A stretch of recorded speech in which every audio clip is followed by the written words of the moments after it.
Assalamualaikum warahmatullahi wabarakatuh.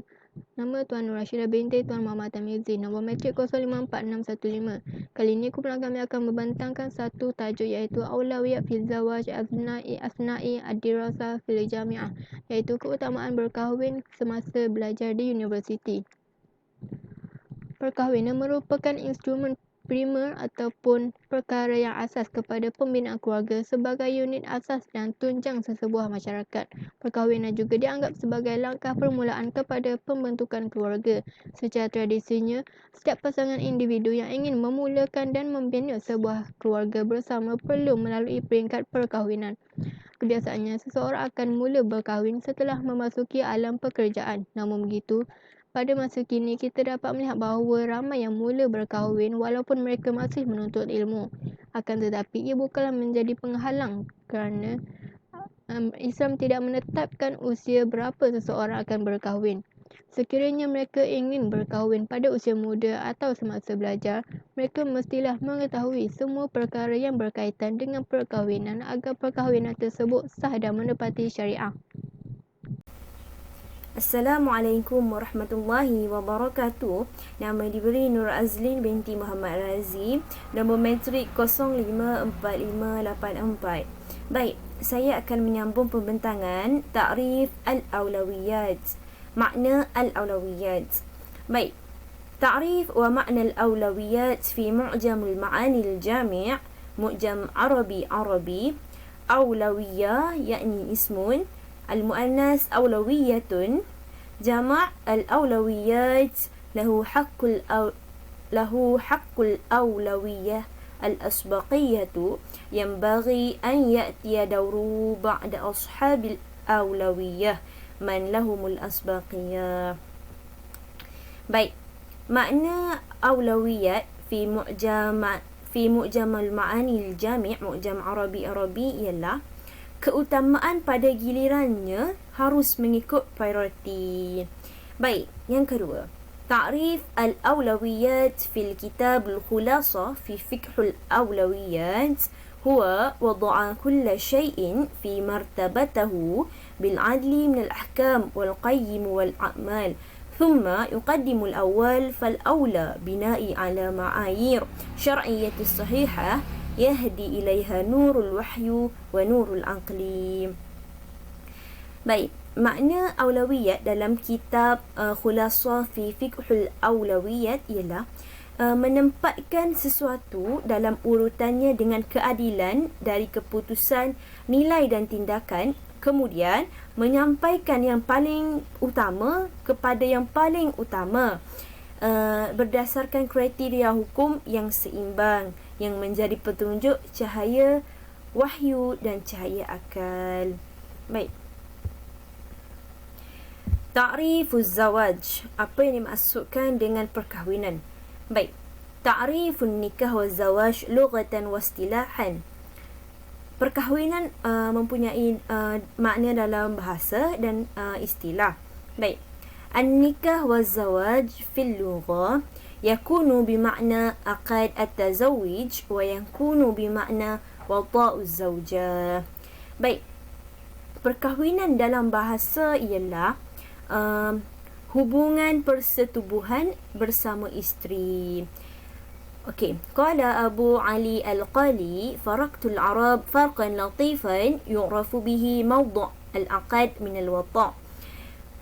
فإذا قالوا نكح فلانه أو بنت فلان أرادوا عقد التزوج وإذا قالوا نكح امرأته أو زوجته لم يريدوا إلا الجماع والوطاء. Baik, Abu Ali Al-Qali berkata orang-orang Arab dipisahkan menjadi kelompok yang baik di mana tempat kontrak persetubuhan itu diketahui iaitu akad perkahwinan itulah. Sekiranya mereka mengatakan dia menikah dengan si fulan, semestinya mereka mahukan persetubuhan. Sebelum melakukan persetubuhan perlunya kepada akad perkahwinan. Baik. Wa makna nikah fi syara'. Makna perkahwinan menurut syarak تعاقد بين رجل وامرأة يقصد به استمتاع كل منهما بالآخر وتكوين أسرة صالحة ومجتمع سليم. Baik, makna perkahwinan menurut istilah syarak, kontrak antara lelaki dan wanita bertujuan untuk saling menikmati dan membentuk keluarga yang baik dan masyarakat yang sihat. Sekian sahaja daripada saya. Sekian, terima kasih. Bismillahirrahmanirrahim. Assalamualaikum warahmatullahi wabarakatuh. Nama diberi Siti Hajar binti Abdul Rahim. Nombor matrik 054876. Okay, saya akan menyambung pembentangan sahabat saya berkaitan dengan aulawiyatuz zawaj, iaitu keutamaan perkahwinan. Okay, kita lihat kepada yang pertama, masyru'iyatuz zawaj, pensyariatan perkahwinan. Islam telah mensyariatkan perkahwinan dan menetapkan peraturan yang sempurna berdasarkan prinsip yang kukuh dan menjamin kestabilan masyarakat, kebahagiaan keluarga, tersebarnya kebaikan, pemeliharaan budi pekerti serta mengekalkan generasi manusia. Kita lihat kepada dalil masyru'iyatuz zawaj, dalil pensyariatan perkahwinan. Dalil pensyariatannya ada 3 sumber. Yang pertama daripada Al-Quran, yang kedua daripada As-Sunnah, dan yang ketiga daripada ijma' ulama'. Kita lihat daripada Al-Quran yang pertama. Okay. Daripada surah An-Nisa ayat yang ketiga yang berbunyi, a'udzubillahi minasyaitonirrajim, fankihu ma taba lakum minan nisa'i mathna wa thulatha wa ruba', ila akhir ayat, yang bermaksud maka kahwinilah wanita-wanita yang kamu senangi 2, 3 ataupun 4. Okay. Dalil yang kedua daripada surah An-Nur ayat yang ke-32 yang berbunyi, a'udzubillahi minasyaitonirrajim, wa ankihul ayama minkum was-salihin min ibadikum wa imaikum. Sadaqallahul azim, yang bermaksud, dan kahwinkanlah orang-orang yang bersendirian di antara kamu dan orang-orang yang layak berkahwin dari hamba-hamba sahayamu yang lelaki dan hamba sahaya yang perempuan. Sumber yang kedua pula iaitu daripada As-Sunnah, daripada hadis riwayat Al-Bukhari dan Muslim. Ya ma'syar syabab, man istata'a minkumul ba'ah falyatazawwaj, wa man lam yastati' fa 'alayhi bisawmi fa innahu lahu wija'un. Yang bermaksud, wahai para pemuda, sesiapa di kalangan kamu yang mampu berkahwin, maka kahwinlah, kerana ia dapat menundukkan pandangan dan memelihara kehormatan. Sebaliknya, jika tidak mampu, hendaklah berpuasa. Kerana apa? Kerana puasa itu merupakan pengekang nafsu. Okay. Yang ketiga pula daripada ijma' ulama'. Faqad ittafaqat kalimatul ulama fi kulli al-'usuri 'ala masyru'iyati. Ulama pada setiap zaman telah setuju dengan persyariatan perkahwinan ini. Seterusnya kita lihat kepada hukum zawaj syar'an. Lizawaji ahkamu muta'addidah. Perkahwinan ni ada hukum yang pelbagai. Walaysa hukman wahidan, bukan satu hukum je. Wa dhalika tab'an lil halati allati yakunu 'alayha asy-syakhsu. Ianya merujuk kepada keadaan seseorang itu. Boleh jadi mustahabun, sunat, boleh jadi hukumnya mustahabun tarkahu, sunat untuk tinggalkannya, boleh jadi makruh, boleh jadi afdal meninggalkannya, dan boleh jadi afdal melakukannya. Okey, kita lihat hukum nikah yang pertama iaitu sunat berkahwin. Sunat berkahwin bagi seseorang yang mempunyai keinginan di samping memiliki perbelanjaan serta nafkah, iaitu mas kahwin dan sara hidup dirinya serta pasangannya. Dalam masa yang sama, dia tidak khawatir jika dia tak berkahwin, dia tak akan terjebak dalam maksiat. Oleh itu, hukum nikah dalam keadaan ini adalah sunat dan ia merupakan satu cara untuk mengekalkan dan memelihara keturunan serta membantunya untuk melaksanakan beberapa keperluan hidup. Ini boleh dilihat daripada hadis, ya ma'syar syabab, man istata'al ba'ah falyatazawwaj fa innahu aghaddu lil basar wa ahsanu lil farji wa man lam yastati' fa 'alayhi bisawmi fa innahu lahu wija'un. Ni hadis yang pertama tadi yang tentang persyariatan perkahwinan, yang bermaksud, wahai para pemuda, sesiapa di kalangan kamu yang mempunyai kemampuan, maka berkahwinlah, kerana ia dapat menundukkan pandangan serta memelihara kehormatan. Sebaliknya, jika tidak mampu, maka hendaklah ia berpuasa, kerana puasa itu merupakan pengekang nafsu. Hadis riwayat Al-Bukhari wal Muslim. والزواج في هذه الحالة أفضل من التفرغ للعبادة. Perkahwinan dalam keadaan berkeinginan serta berkemampuan, dua perkara ini adalah afdal daripada seseorang itu menumpukan masanya untuk ibadah sahaja. Ini telah diberitahu oleh Nabi Muhammad SAW kepada beberapa orang sahabat yang telah bertekad untuk beribadah semata-mata dan tidak akan berkahwin. Daripada hadis Anas radhiyallahu an, anna nafara min ashabin Nabi sallallahu alaihi wasallam sa'alu azwajan Nabi sallallahu alaihi wasallam an amalihi fi sirr, faqala ba'duhum la atazawwaju an-nisa wa qala ba'duhum la akulu al-lahma wa qala ba'duhum la anama ala firashin, fahamidallahu wa athna alayhi faqala ma balu aqwamin qalu kaza wa kaza lakinni usalli wa anam wa asumu وأفطر وأتزوج النساء فمن رغب عن سنتي فليس مني. Kisahnya, ada beberapa orang sahabat Nabi pernah bertanya kepada isteri-isteri Nabi, apa amalan Nabi ketika bersendirian, fisil. Lepas tu baginda seseorang daripada mereka berkata, salah seorang sahabat tu berkata, aku tidak akan kahwin. Seorang lagi cakap, aku tak akan makan daging. Yang seorang lagi, aku tak akan tidur atas tilam. Maka Rasulullah memuji Allah lalu bersabda, mengapa mereka berkata begitu begini, kaza wa kaza, sedangkan aku solat dan aku tidur, aku berpuasa dan berbuka, dan aku juga berkahwin. Justeru sesiapa yang tidak suka akan sunnahku, maka dia bukan daripada aku. Okey, seterusnya, adakah hukum perkahwinan ini sama antara lelaki dan perempuan? Jawapannya, wanita juga sunat berkahwin sebagaimana lelaki sekiranya mempunyai keinginan dengan tujuan memelihara diri, menjaga agama serta mendapatkan nafkah.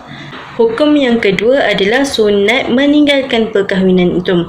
Ianya bermaksud seseorang itu sunat meninggalkan perkahwinan, sunat tak berkahwin jika dia mempunyai keinginan tetapi dia tidak memiliki kewangan dari sudut kewangan, iaitu dari segi nak beri nafkah serta perbelanjaan. Justeru hukumnya adalah sunat dia tidak berkahwin. Jadi untuk menghalang keinginannya itu, dia hendaklah menggantikannya dengan beribadah serta berpuasa. Ini daripada firman Allah daripada surah An-Nur ayat yang ke-33 yang berbunyi, a'udzubillahi minasyaitonirrajim, wal yasta'fifil ladzina la yajiduna nikahan hatta yughniyahumullahu min fadlih.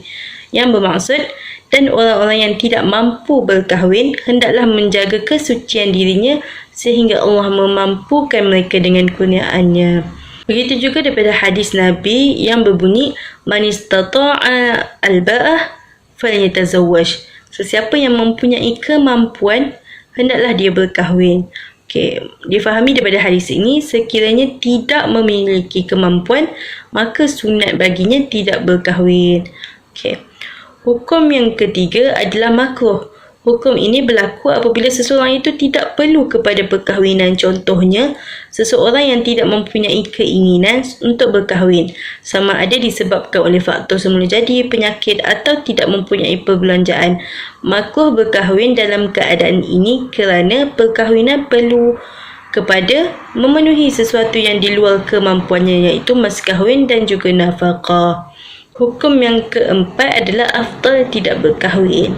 Maksudnya di sini, hukum ini adalah apabila seseorang memiliki kemampuan kewangan tetapi dia tak berhajat untuk berkahwin kerana dia tak ada keinginan untuk berkahwin. Di samping dia sibuk untuk beribadat ataupun menuntut ilmu. Justeru menumpukan kepada ibadat dan menuntut ilmu adalah lebih baik daripada berkahwin. Hal ini adalah kerana perkahwinan akan mengganggu tumpuannya. Yang kelima, hukum yang kelima adalah afdal berkahwin. Seseorang yang tidak kuat beribadat atau menuntut ilmu, bahkan berkemampuan untuk berkahwin tetapi tidak memerlukannya, afdal baginya berkahwin agar kelapangan masa itu tidak mendorongnya melakukan perkara yang keji. Melalui perkahwinan akan membantunya melakukan kebaikan, melahirkan zuriat serta meramaikan keturunan. Dalam kitab terjemahan Fiqh Al-Manhajim yang ditranslate oleh Dr. Zulkifli Muhammad Bakri, beliau menyatakan ada lagi dua hukum perkahwinan, yang itu wajib dan juga haram. Bila masa wajib dan bila masa haram. Wajib apabila seseorang itu tidak dapat mengawal keinginan berkahwin, dan jika ia dibiarkan maka boleh membawa kepada penzinaan, di samping dia mempunyai kewangan yang mencukupi untuk menyara pasangannya. Dan haram berkahwin pula jika seseorang itu mempunyai keyakinan bahawa dia akan menzalimi isterinya. Begitu juga dia tidak mempunyai syahwat akibat sakit atau terlampau tua dan tak mampu lagi untuk memberi nafkah kepada isterinya, termasuk juga buruk akhlaknya sebagaimana yang dinyatakan dalam kitab Nizamul Uslah oleh Dr. Muhammad Uqlah. Sekian itu sahaja daripada saya. Assalamualaikum. Seterusnya adalah at-targhib, iaitu galakan berkahwin. Islam menggalakkan perkahwinan dan mendorong umatnya agar berkahwin. Hal ini disebabkan terdapat banyak kebaikan dan faedahnya terhadap individu dan masyarakat. Hal ini berdasarkan hadis, iaitu qala Rasulullah sallallahu alaihi wasallam, ad-dunya mata'un wa khairu mata'id dunya al-mar'ah as-salihah. Rawahu Muslim, yang bermaksud dunia merupakan keseronokan yang bersifat sementara dan keseronokan yang paling baik ialah wanita yang solehah. Begitu juga hadis daripada Abi Ayyub radhiyallahu anhu qala Rasulullah sallallahu alaihi wasallam, arba'a min sunanil mursalin al-haya'i wa ta'atturi wa siwaki wa nikah. Rawahu Tirmizi, yang bermaksud empat perkara yang merupakan sunnah para Rasul, iaitu sifat malu, berwangi-wangian, bersugi dan nikah. Seterusnya, al-hikmah min masyru'iyyah an-nikah, hikmah pensyariatan nikah. Yang pertama, memenuhi keperluan fitrah manusia. Yang kedua, mengembangkan masyarakat Islam dengan keturunan yang soleh dan generasi terdidik. Yang ketiga, mewujudkan keterangan jiwa dan ketenteraman rohani. Yang keempat, memelihara daripada kemerosotan dan keruntuhan akhlak. Yang kelima, memelihara generasi manusia yang sejahtera. Yang keenam, mengembangkan kekeluargaan dan mengeratkan semangat bekerjasama. Bismillahirrahmanirrahim. Allahumma salli ala Sayyidina Muhammad wa ala alihi wa sahbihi ajma'in. Assalamualaikum warahmatullahi wabarakatuh. Ismi Nurul Wahidah bintu Muhammad Radhi. Rakm talabah 054684. InsyaAllah fal'an sanutabi' dirasatana al-yawm insyaAllah. Yani an az-zawaj athna ad-dirasah, iaitu perkahwinan ketika belajar. كبشر عادي لدينا بالطبع رغبة في الاقتران، وهذا أمر طبيعي لكل إنسان. ضع في اعتبار أن عند ذكر اللهم صل على سيدنا محمد كلمة زواج أثناء الدراسة يجب أن تعود إلى الوضع الحكمي للزواج، وهناك اللهم صل على سيدنا محمد العديد من القوانين التي تحتاج إلى تفصيل، وهي فهم المرء لطلب العلم، وحكم الزواج للطلاب الذين لديهم رغبة للزواج أثناء الدراسة. Jadi sebagai manusia sudah tentu kita ni mempunyai Allahumma salli ala Muhammad keinginan untuk berkahwin, dan ini adalah perkara biasa bagi setiap manusia. Dan perlu diingatkan bahawa apabila kita menyebut tentang Allahumma salli ala Muhammad perkataan perkahwinan semasa belajar, jadi kita perlu kembali kepada situasi perkahwinan yang dinilai itu. Jadi terdapat beberapa yang perlu diperjelaskan, iaitu pemahaman seseorang untuk menuntut ilmu, hukum berkahwin bagi pelajar yang mempunyai keinginan tersebut. Okey, selanjutnya kita pergi kepada Allahumma salli ala Muhammad, hukum az-zawaj asna' dirasah, hukum berkahwin ketika belajar. Kita dah sentuh sebelum ni tapi kita refresh balik. Okey, Allahumma salli ala Muhammad. Jadi ar-raghbah al-afrad alladhina ladaihim raghbatun fi az-zawaj fal hukmu ats-tsalitsah yu'tabar fal-awwal yu'tabar an-nadbun hukumiyan idza kana ladaihi al-qudrah wal qudrah ala tahkum fi raghbatihi Kemudian wal wajib idza kana ladaihi al-qudrah al-qudrah wa ghairu qadir ala saytira ala syahwatih. Fal akhiran ya'udu hukm makruh idza lam yakun ladaihi al-qudrah walakin la yastati' at-tahkum fi raghbatih. Jadi seorang pelajar ataupun seseorang individu yang ada keinginan untuk berkahwin, maka hukumnya ada 3. Pertama, sunat hukumnya jika mempunyai kemampuan dan mampu mengawal nafsunya. Yang kedua, wajib hukumnya jika mempunyai kemampuan dan tidak mampu mengawal nafsunya. Muhammad. Dan akhir sekali adalah makruh hukumnya jika tidak mempunyai kemampuan tetapi tidak boleh mengawal nafsunya. Okey, seterusnya kita pergi kepada hukum talabul ilm, iaitu hukum menuntut ilmu. Fal wajib ala talabul ilm an yahrasa ala talabul ilm. Qala Rasul sallallahu alaihi wasallam, talabul ilm fardhatun ala kulli muslim. Iaitu Allahumma salli ala Muhammad.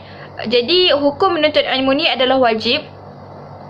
Ini bertepatan dengan sabda Nabi sallallahu alaihi wasallam, iaitu menuntut ilmu itu merupakan satu kewajipan buat semua muslimin. Okey, kemudian kita sambung kepada aulawiyat az-zawaj athna ad-dirasah, di mana di bahagian ni saya akan membahagikan kepada 2 aspek perbincangan, iaitu Allahumma salli ala Muhammad, aulawiyat az-zawaj athna ad-dirasah liz-zawj dengan aulawiyat az-zawaj asna ad-dirasah liz-zawjah. Jadi saya akan membincangkan aspek suami. Aulawiyat az-zawaj athna ad-dirasah liz-zawj. Baik, aspek yang pertama an-nafqah. An-nafqatul wajibatu liz-zawj 'ala zawjatihi kullu yawm 500 wa 3 jaraman 'ala al-aqli min al-arza ma'a madaqi. فالثاني يعني عن ملابس هي أن الزوج يوفر لزوجته ملابس حسب العادة لباس المرأة في المجتمع.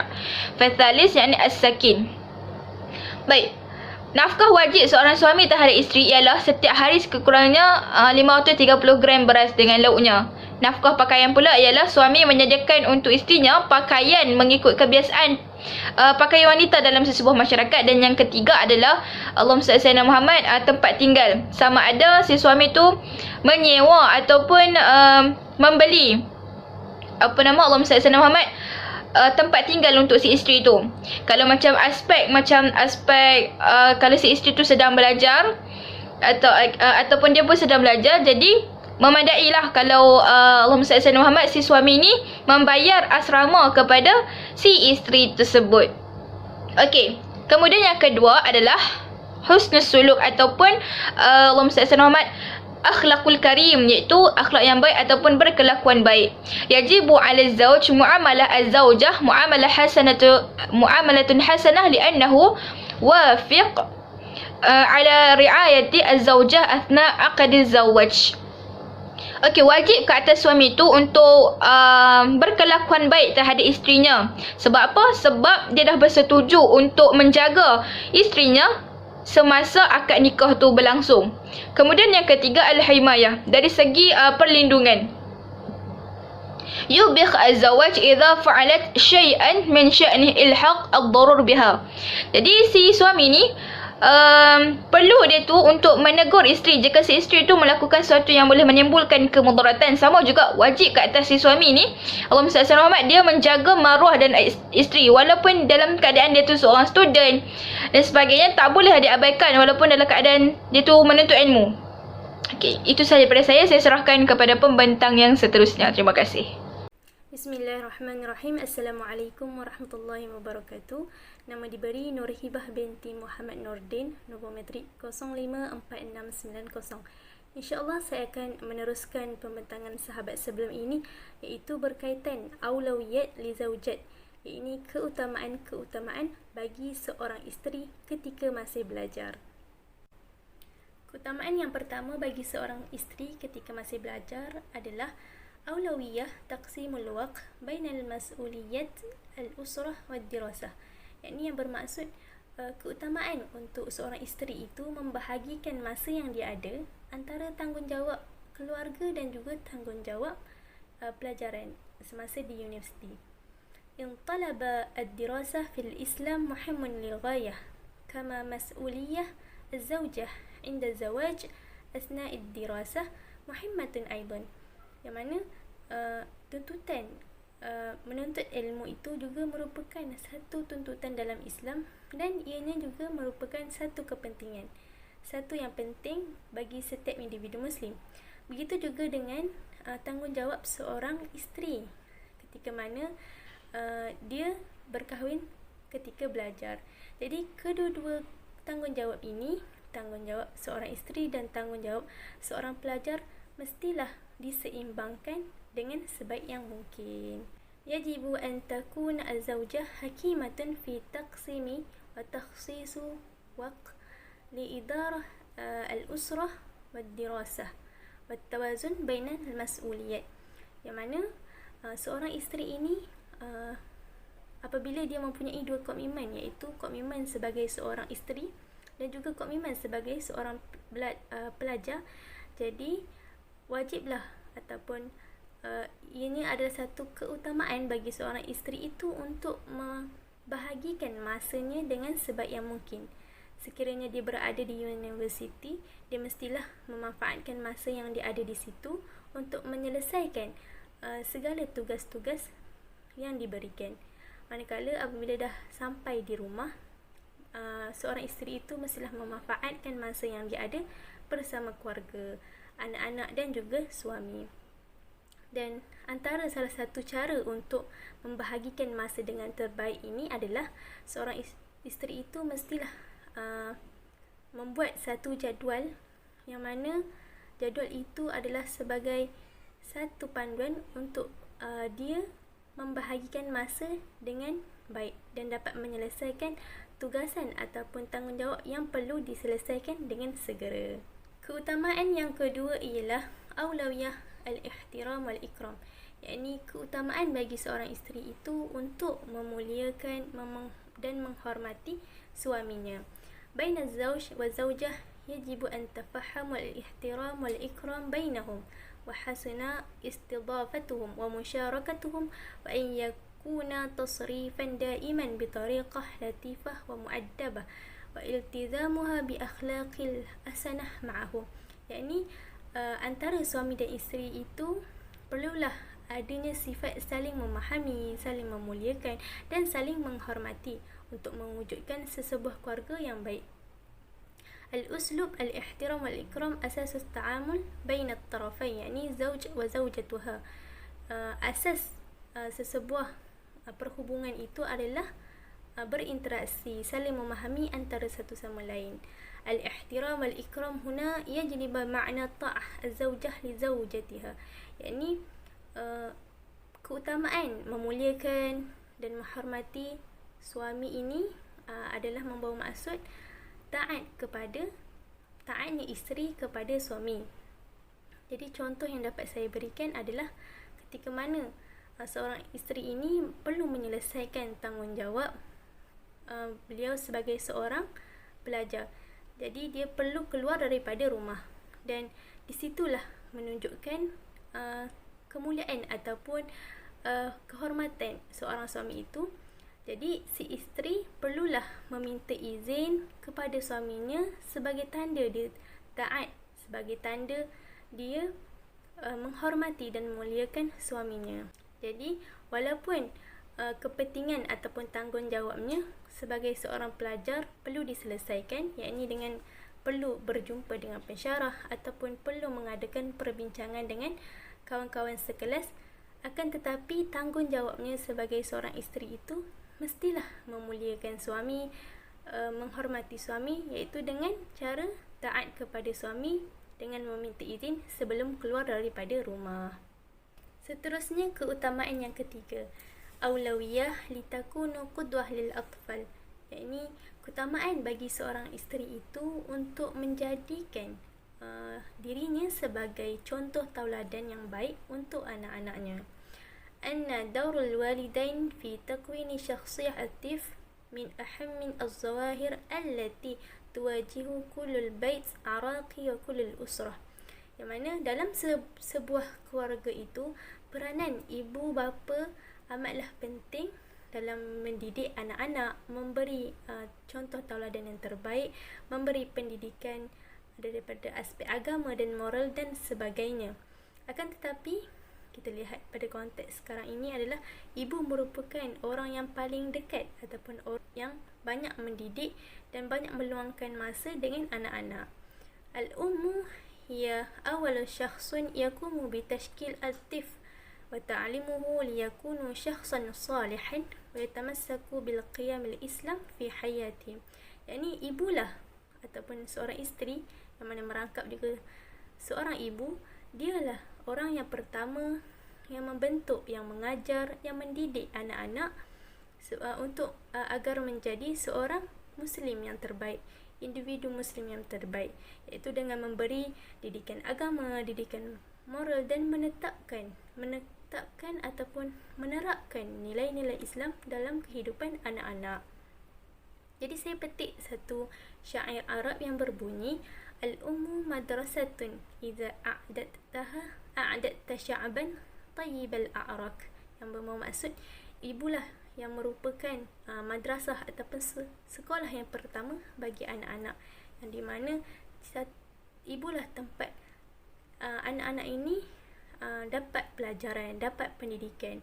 Jadi sekiranya ibu itu mempersiapkan bala tentera ataupun anak-anaknya dengan cara ataupun dengan pendidikan yang baik, itu bermakna ibu itu sedang mempersiapkan generasi yang terbaik pada masa hadapan. Jadi di sini jelaslah menunjukkan peranan ibu itu sangat penting dalam memberi contoh tauladan dan memberi didikan yang terbaik kepada anak-anak. Oleh itu, sebagai seorang isteri ataupun seorang ibu yang juga dalam masa yang sama bergelar sebagai seorang pelajar yang mempunyai komitmen dan tanggungjawab sebagai seorang pelajar, maka isteri itu ataupun ibu itu tidak boleh mengabaikan tanggungjawabnya dalam mendidik anak-anak untuk kehidupan yang akan datang. Seterusnya adalah fawaidun az-zawaj asna'id dirasah, yakni kebaikan ataupun kelebihan berkahwin ketika belajar. Yang pertama sekali adalah yakunu zawaj qadiran ala tahfizihim, yakni perkahwinan itu dapat memotivasikan pasangan suami isteri, lelaki dan perempuan itu. Kerana apa? Kerana mereka lebih belajar bertanggungjawab, dapat menguruskan masa dan aktiviti mereka yang mana perlu diutamakan terlebih dahulu. Yang kedua adalah tatajannub ar-razail wal a'rad al-akhlaqiyah. Ini dengan perkahwinan ini dapat menjauhkan ataupun dapat menghindari daripada gejala-gejala yang tidak baik, yang tidak bermoral dan juga perkara-perkara kemaksiatan. Jadinya seperti mana yang kita tahu, di alam universiti pelbagai gejala sosial yang berlaku seperti sumbang mahram, perzinaan, pembuangan bayi dan sebagainya. Yang ketiga adalah aktsaru istiqalaliyah wa nadajan. Ini pasangan suami isteri itu lebih berdikari dan matang. Matang dari segi apa? Matang dari segi dapat menguruskan masa dan aktiviti mereka dengan baik, dapat menyelesaikan tanggungjawab dengan segera mengikut keutamaan yang tertentu. Dan dari segi kewangan juga mereka dapat menguruskan dengan baik kerana mereka mempunyai tanggungjawab yang lain, iaitu tanggungjawab sebagai seorang suami dan juga tanggungjawab sebagai seorang isteri.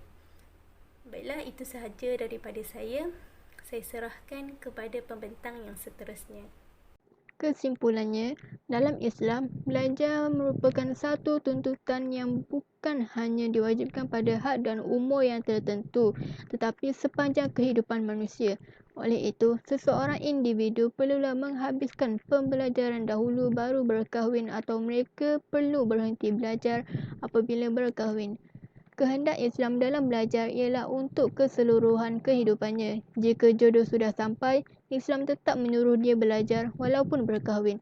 Hal ini kerana individu yang berkahwin pada usia muda mestilah tetap menuntut ilmu kerana ilmu tersebut amat penting dalam kehidupan mereka agar dapat menjalani kehidupan yang baik dan sentiasa mematuhi syariat Allah. Sekian itu sahaja daripada kumpulan kami. Terima kasih. Assalamualaikum.